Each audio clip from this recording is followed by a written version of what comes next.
Eu gostaria aqui de fazer um breve parêntese para nós falarmos sobre algo. E eu gostaria que você abrisse seu coração, sua mente, para nós entendermos um pouco mais sobre isso.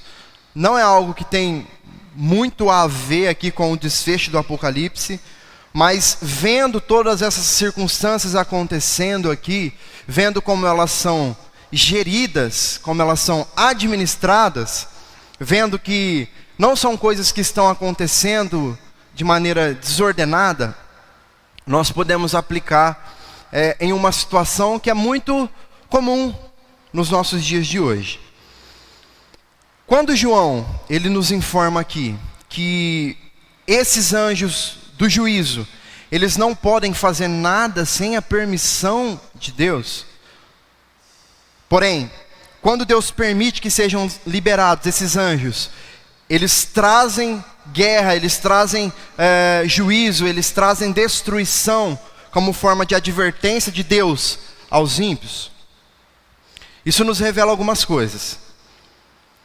Em algumas vertentes aqui do cristianismo, isso pode soar até como uma contradição, de certa forma, para algumas pessoas que dão muita ênfase, grande ênfase, nos movimentos de batalha espiritual, por exemplo. Em muitos casos, a batalha espiritual ela é vista, ela é entendida como uma guerra entre Deus e o diabo, certo? Como se eles estivessem ali medindo forças, competindo entre si, e que para ver quem ia ganhar, para ver quem vai ganhar essa batalha em algum momento, né? Para ver quem vai sair vencedor. E quando nós pensamos dessa forma, ainda que de maneira inconsciente, porque às vezes nós falamos, não, mas Deus é poderoso sobre tudo, Ele vence tudo, mas na nossa vida, na nossa forma de viver, de encarar determinadas situações, nós acabamos colocando Deus em um pé de igualdade, em uma luta ali com o diabo, como se fosse um videogame, né, para ver quem vai vencer. E quando nós fazemos isso, irmãos, nós estamos colocando Deus como sendo um ser semelhante ao diabo, que está em pé de igualdade nas suas forças e em sua luta. Se nós pensarmos aqui, em todos os casos citados ali no Novo Testamento, quando Jesus se encontrava com uma pessoa presa pelas amarras do diabo, não havia negociação. Jesus chegava, o diabo saía. Jesus chegava, as curas aconteciam. Jesus chegava, libertação era dada. Jesus chegava, o coxo andava, o cego enxergava. Não tinha negociação nenhuma. Jesus chegava. Aonde Jesus chegava, o diabo batia em retirada. Não havia negociação nenhuma. E isso precisa continuar sendo uma realidade nos nossos dias. Se nós morremos para o nosso velho homem, se nós recebemos o Espírito Santo de Deus para morar em nós, habitar em nossos corações, nós seremos dotados também dessa autoridade. Autoridade que há somente no nome de Jesus. Então, irmãos, o movimento de batalha espiritual, ele se apega às vezes em alguns conceitos que não encontra uma fundamentação clara, bíblica propriamente dito. Por exemplo, qual a base bíblica para nós falarmos em demônios territoriais, que possuem lugares? A Bíblia não fala em momento algum de demônios que dominam lugares. Na verdade, o relato bíblico sempre vai ser sobre demônios que se apossam de pessoas. O lugar onde esses demônios querem estar é vidas, pessoas. Não existe um interesse propriamente dito em um demônio dominar uma região geográfica. Não tem motivos para ele desejar isso. Outra coisa, qual a base bíblica para nós falarmos, por exemplo, em quebras de maldições?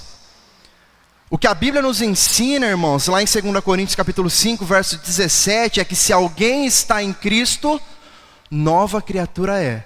As coisas velhas já passaram, e eis que tudo se fez novo. tudo se fez novo se alguém está em Cristo. Não existe uma recomendação aqui de Paulo que após essa conversão, após o momento em que nós recebemos Jesus, nós precisamos que seja feita uma campanha de quebra de maldição nas nossas vidas. Por quê? Porque Jesus é suficiente para quebrar todas as amarras, todas os julgos que estão sobre as nossas vidas. Quando recebemos Cristo em nossas vidas, verdadeiramente, quando somos fiéis a Ele, nos arrependendo dos nossos pecados, as coisas velhas se passam e tudo se faz novo. Outra coisa, qual é a base bíblica, por exemplo, para nós vermos a quantidade de nomes de demônios que nós vemos, né, que é dado por aí? A Bíblia, geralmente, quando ela se refere ao diabo, ela se refere a ele como Satanás, em algum momento como Beelzebu, e em um determinado momento ali como Legião, né? Nada disso que nós vemos por aí. Eu não estou dizendo, irmãos, que não exista. Preste atenção nisso.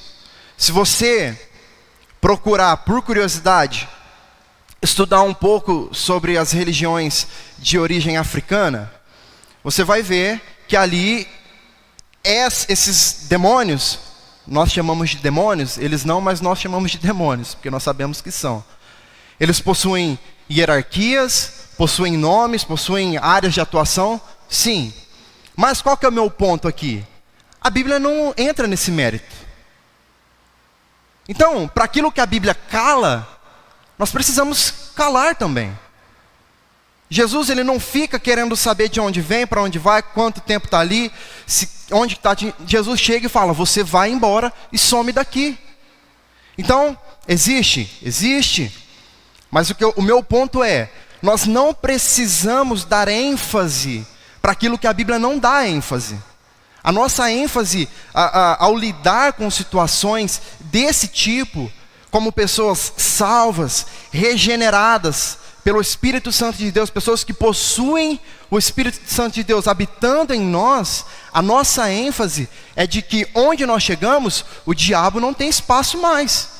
Onde a nossa oração está, o diabo não tem mais lugar para estar também, porque não cabe. Como nós vimos, aonde Jesus chega, o diabo sai. Eles não habitam no mesmo lugar juntos ali, com as mesmas ações, disputando para ver quem vai estar ali. O único momento que eles estiveram ali juntos ali, além do céu, né, foi no momento da tentação de Jesus, onde o diabo foi ali para tentar Jesus, mas ele não teve nenhum tipo de sucesso com aquilo que ele fez. E quando Jesus falou, vai embora, ele foi embora. Simplesmente isso aconteceu. Então perceba que quando nós damos essa ênfase para esse tipo de pensamento, nós acreditamos nessas coisas, nós estamos dando ao diabo, irmãos, uma independência que ele não tem.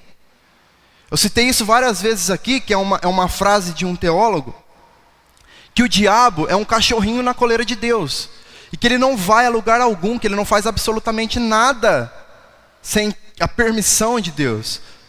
Como ele fez com Jó, por exemplo. Ele não tocaria em Jó sem que Deus permitisse que aquilo acontecesse. Isso é em todas as situações da vida. Então, ele não tem essa independência. O diabo, ele não é livre para agir, para fazer as coisas como ele quer. Nós vimos isso aqui no início. São 5 meses ali que Deus deu para ele agir. É um período determinado. Vai acontecer, chegar um tempo que acabou. Chega um momento, e esse tempo ele chega para as nossas vidas, crentes, salvos, em situações diferentes. Um dia, nós éramos governados pelas forças do mal.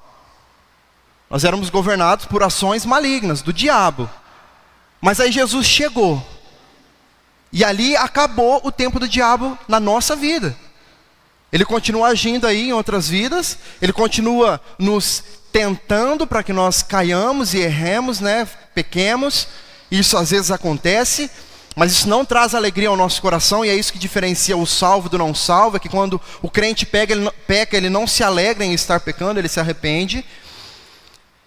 E nós já não somos mais dominados por essa força. Esse tipo de força não tem mais poder sobre a vida do salvo. Então ele não pode agir como ele quer.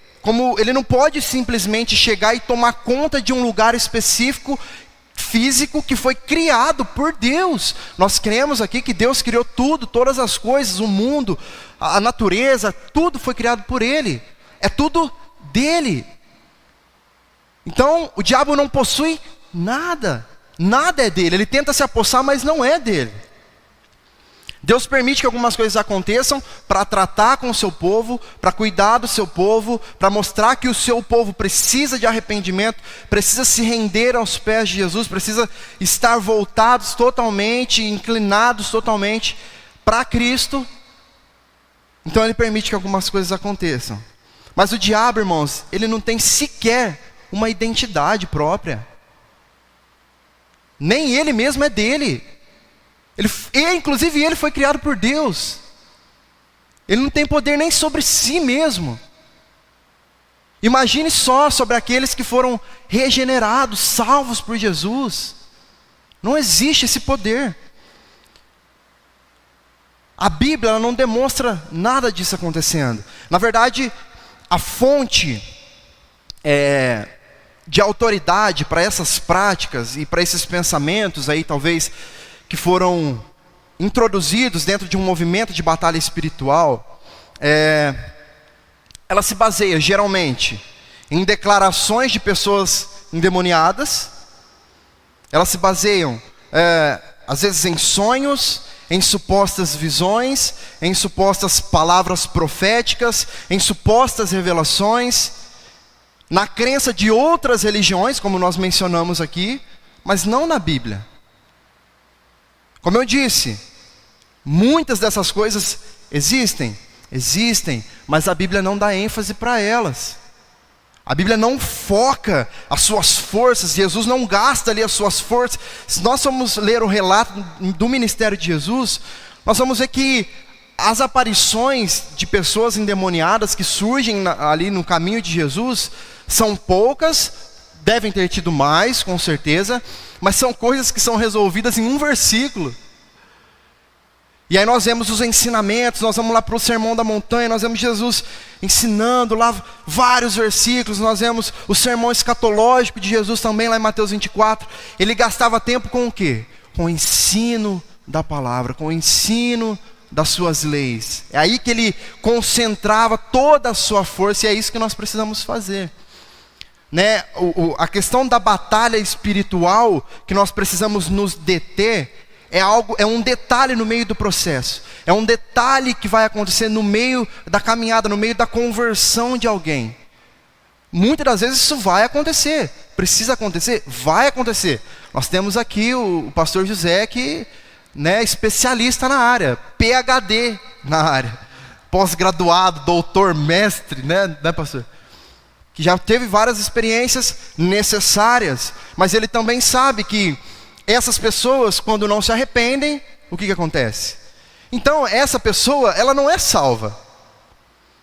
A Bíblia diz ali que quando expulsa o demônio, a pessoa continua a viver a sua vida da mesma forma, ele volta com mais 7. Totalmente real, isso acontece. Mas é salvo? Não é salvo, irmãos. Quando nós somos salvos, acabou a morada, quem passa a habitar em nós é o Espírito Santo. Ou você acha que o Espírito Santo vai sair? Vai, diabo, entra agora. Aí o Espírito Santo vai voltar. Agora é minha vez. Isso não existe, irmãos. Isso é ilusão da nossa cabeça. Ah, Alisson, então você está falando que batalha espiritual não existe. Não, eu não estou falando que batalha espiritual não existe.